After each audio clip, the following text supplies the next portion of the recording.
Hi, Jean-Paul here. I just want to take a brief moment and talk to you about motivation and training effort. Uh, I've been training for quite some time. I was in the Army for 8 years. During that time, I pretty much destroyed both my knees, my ankle, my right ankle particularly. I was trampled by a horse and got my left arm crushed. Same horse, got a dead bone in my wrist. It sucks. And when I got out of the Army, I went to college and I used the pain in my joints, my back pain, the pain in my left wrist, the fact that I have a recurring ulcer as an excuse, to put that freshman 40 on. I got pretty fat, and even post-college, I went to work. I just kept making excuses for myself all the time, Oh, I'm in pain. I'll wait until I can get into a good doctor who can send me to a physical therapist. I'll wait till I'm doing pain management to start training again, and even through all that, I was still eating like crap too. And so one day I just decided, I'm gonna take my clothes off, I'm gonna grab my favorite comfort food and stand in front of the mirror and eat it. And I didn't even want to touch my food. I realized, I wasn't happy with the way I looked. I looked at the food and I realized none of this makes me happy. What made me happy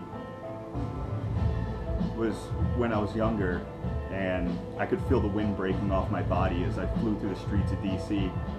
There was a time when I could run 10 miles, in 67 minutes, which is pretty good, and I wasn't very strong. I was more focused on running, but I could run like the wind, I could swim like a fish.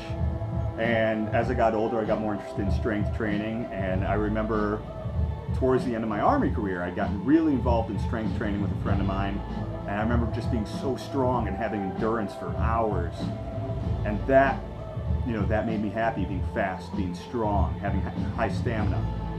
And I looked at myself and, being fat and disgusting was not making me happy. Eating garbage was not making me happy. You get that little euphoric rush from all the crap they put in junk food, and you get that instant reward tearing into some McDonald's and it tastes pretty good, but then you go home and you feel bloated and gross.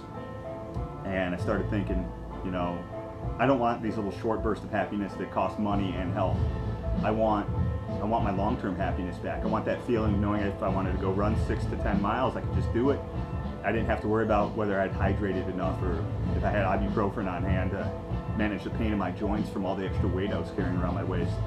And so that's what got me motivated to get back into training again. And I feel great now. Obviously, I've still got miles to go as far as my progress, but getting stronger every day, getting more endurance every day. And anytime my joints hurt, my back's hurting, ulcer hurts, I just remind myself that out there's 7 billion people, and of those 7 billion people, there's at least one person who's worse off than I am, who's in more pain than I am, who doesn't have access to the things I have access to, and they're training harder than me, and they're making more gains than me. So come out to the gym and I start lifting, and it doesn't matter. And when I start feeling uncomfortable, when my muscles start saying, hey, we're burning, we're sore, let's move on to a different exercise, or let's stop altogether, that's when you squeeze out 2 to 4 more reps. You cut your rest periods shorter. You want to take 90 seconds, 2 minutes, really catch your breath, and screw that. Cut your rest period shorter, keep your body in that anaerobic phase, work yourself into hypertrophy, make those gains, go inside and have a protein shake. You'll feel better for it.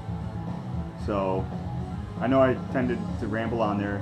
It's been 3.5 minutes, but I guess what I'm trying to say is physical improvement doesn't come easy. There's a price to pay, all right? Pay that price in sweat, tears, time, and discomfort, but you'll be better off for it. So, happy training.